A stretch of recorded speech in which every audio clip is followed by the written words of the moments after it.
democrático a melhor forma de governo. É um recorde desde 1989, quando essa pesquisa começou a ser feita.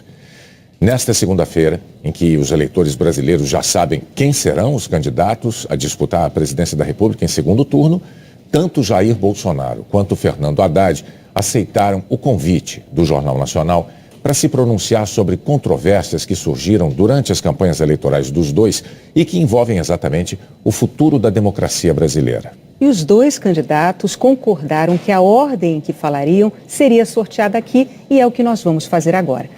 Vamos então sortear. Vou misturar bem aqui os dois papéis. O primeiro a falar é Fernando Haddad. E o segundo que vai falar, está aqui, o segundo papel, Jair Bolsonaro. Candidato Haddad, boa noite, parabéns pela chegada ao segundo turno em segundo lugar. Antes de mais nada, nós gostaríamos que o senhor aproveitasse esse momento para uma saudação aos eleitores, numa mensagem de 2 minutos, a gente vai dar uma tolerância de 15 segundos. Bom, Renata, Bonner, é uma grande satisfação estar com vocês nessa noite. Telespectador, cidadão, cidadã brasileiros, a grande satisfação estar no segundo turno com seu apoio. É uma honra poder participar de um segundo turno de uma eleição presidencial, situação em que nós vamos poder confrontar apenas 2 projetos. Vai ficar muito mais claro para você a natureza de cada um dos projetos. Nós, do lado da social-democracia, do estado de bem-estar social, que garante o direito do cidadão, que garante o direito do trabalhador, que cumpre a Constituição de 1988, que ampliou as possibilidades e as oportunidades. Um projeto que visa gerar empregos e oportunidades educacionais.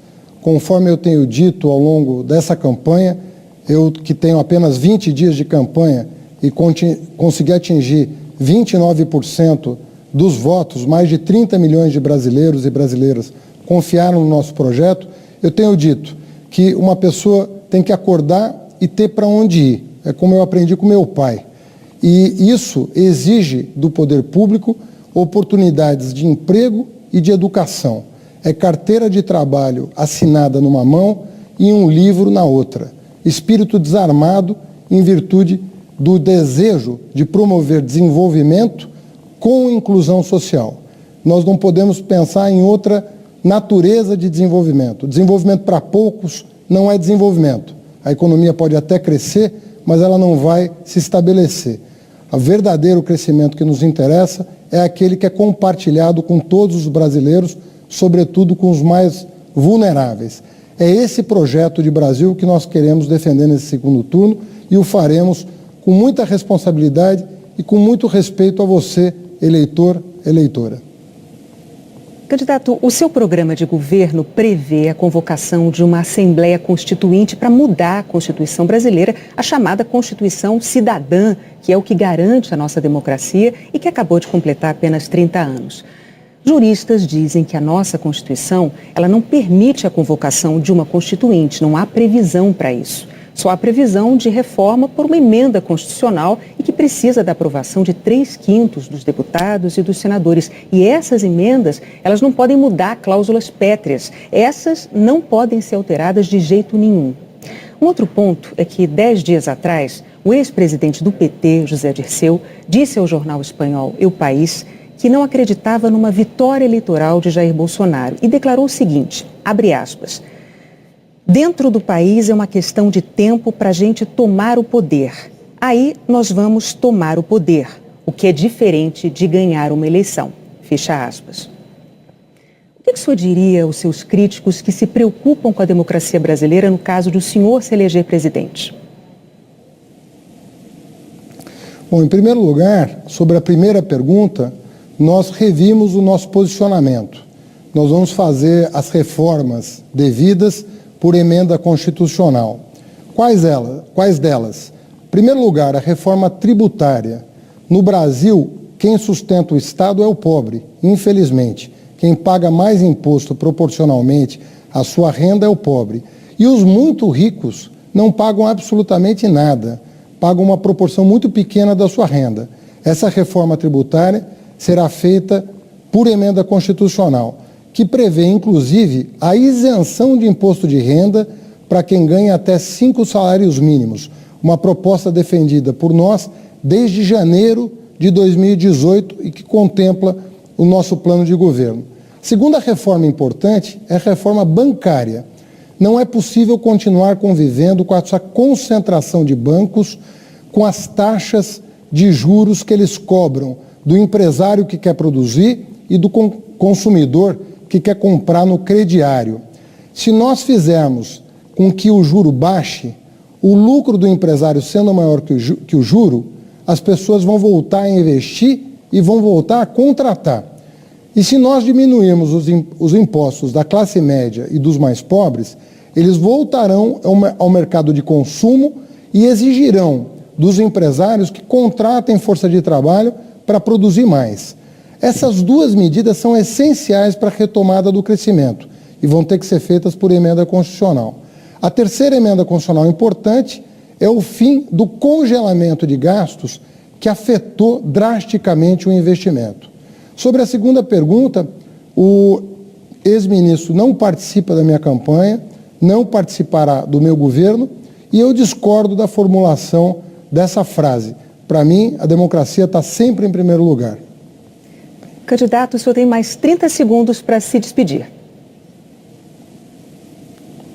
Eu queria agradecer, Renata Bonner, a oportunidade de reiniciar esse segundo turno na presença de vocês, podendo conversar com o eleitor, com a eleitora, e pedindo a todos que acompanhem essas 3 semanas. O futuro do país está em jogo, o futuro da democracia está em jogo, o futuro dos seus direitos sociais e trabalhistas está em jogo. E nós queremos, respeitosamente, pedir a sua compreensão, o seu apoio, a sua atenção, para que você vote conscientemente. Muito obrigado.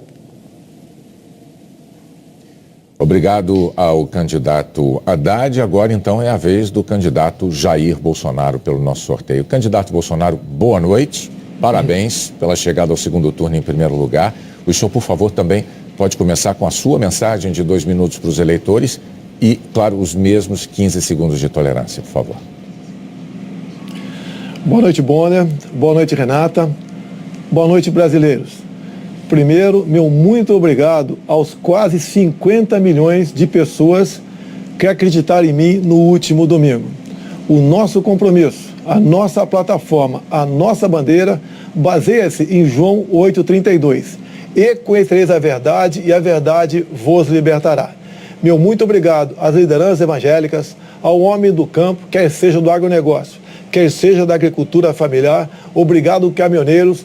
Obrigado, policiais civis e militares, integrantes das Forças Armadas. Obrigado, família brasileira, que tanto clama para que os seus valores sejam respeitados. E mais ainda, que a inocência da criança em sala de aula esteja acima de tudo. Então, meu muito obrigado, em especial à região Nordeste, que apesar de eu ter perdido lá, nunca alguém que fez oposição do PT teve uma votação tão expressiva como eu tive. Obviamente, não tive mais por fake news, mentiras. Nós não pretendemos acabar com o Bolsa Família. Muito pelo contrário, devemos combater as fraudes para que aqueles que realmente precisam possam ter um dinheiro um pouco maior. Homens e mulheres do Bolsa Família, fiquem tranquilos. Não pretendemos criar ou aumentar o imposto de renda, a cobrança de imposto de renda. Mentira! A proposta do nosso economista Paulo Guedes é que quem ganha até 5 mínimos não descontará imposto de renda. E acima disso, uma tabela de 20% para todos. Não pretendemos recriar a CPMF. Eu fui um dos que votou contra a CPMF no passado. Queremos um Brasil aberto ao negócio com o mundo todo, fazer parceria com o mundo todo, jogar pesado na questão da insegurança pública, fazer com que as mulheres se sintam protegidas no Brasil.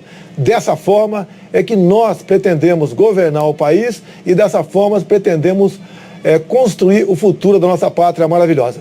Candidato, no mês passado, durante uma palestra, o seu vice, o general Hamilton Mourão, disse que a Constituição brasileira de 1988 foi um erro. a chamada Constituição Cidadã, como a Renata acabou de dizer há pouco, que é aquela que garante a nossa democracia e que completou recentemente só 30 anos. O general Mourão disse que a elaboração de uma Constituição nova, eu vou abrir aspas para as palavras dele, a elaboração de uma Constituição nova não precisa ser feita por eleitos pelo povo, e eu fecho aspas, que isso poderia ser feito por um conselho de notáveis, nas palavras usadas pelo seu vice, e apenas referendada depois pelos eleitores. De novo, nós temos que dizer, juristas dizem que a nossa Constituição não permite a convocação de uma Constituinte, não há uma previsão para isso. Existe uma previsão de reforma por emenda constitucional, que precisa de aprovação de 3/5 dos deputados e dos senadores. E essas emendas, o senhor sabe, não podem mudar as chamadas cláusulas pétreas, né? Essas não podem ser alteradas de jeito nenhum, como o Renato também já disse aqui. Bom, também em setembro, numa entrevista à Globo News, o general Mourão admitiu a possibilidade de o presidente da República perpetrar o chamado autogolpe. O que é que o senhor diria aos seus críticos que se preocupam com a democracia brasileira no caso de o senhor se eleger presidente? Ele é general, eu sou o capitão, mas eu sou o presidente. O desautorizei nesses dois momentos. Ele não poderia ir além daquilo que a Constituição permite. Jamais eu posso admitir uma nova Constituinte, até por falta de poderes para tal. E a questão de autogolpe, não entendi direito o que ele quis dizer naquele momento, mas isso não existe. Se estamos disputando as eleições, é porque nós acreditamos no voto popular e seremos escravos da nossa Constituição. Repito, o presidente será o senhor Jair Bolsonaro. Quem nos auxiliará? Sim, o general Augusto Mourão. E ele, Hamilton Mourão, e ele sabe muito bem da responsabilidade que tem por ocasião da sua escolha para ser vice. Nós queremos demonstrar com isso que precisamos sim ter um governo com autoridade e sem autoritarismo. Por isso nos submetemos ao sufrágio popular. E tenho certeza que uma vez eleito, o que falta um pouco ainda ao general Mourão é um pouco de tato, um pouco de vivência com a política. E ele rapidamente se adequará à realidade brasileira e à função tão importante que é dele. Já Augusto Mourão, agradeço a sua participação, mas nesses dois momentos ele foi infeliz. Deu uma canelada. Mas repito, o presidente jamais autorizaria qualquer coisa nesse sentido.